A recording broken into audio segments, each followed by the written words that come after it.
ഏറെ പരിചയമുള്ള ഒരച്ഛൻ ഈ അടുത്ത് മരിച്ചു കഴിഞ്ഞ് മുറിയിൽ നോക്കിയപ്പോൾ കുറേ പഴന്തുണികളും കുറേ പ്രാർത്ഥനാ പുസ്തകങ്ങളും മാത്രമായിരുന്നു അച്ഛൻ്റെ സമ്പാദ്യം.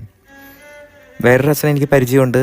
പ്രശ്നങ്ങളുണ്ടായി കഴിയുമ്പോൾ ആരും കാണാതെ പള്ളിയിൽ കയറി അൾത്താരയിൽ കെട്ടിപ്പിടിച്ച് ചാഞ്ഞു കിടക്കുന്ന ഒരച്ഛൻ. വേറെ എവിടെ പോകാനാ മോനെ ഞാൻ?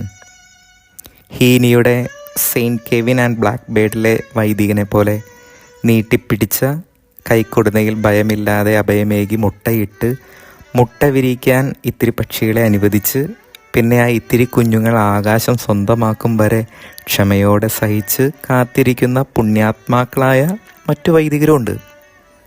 എല്ലാ വൈദികരും ഇങ്ങനെയാണെന്ന് ഞാൻ നുണ പറയില്ല. ആകാൻ പാടില്ലാത്തത് എന്തൊക്കെയോ അതൊക്കെയായി മാറുന്ന അല്പം വൈദികരുമുണ്ട്.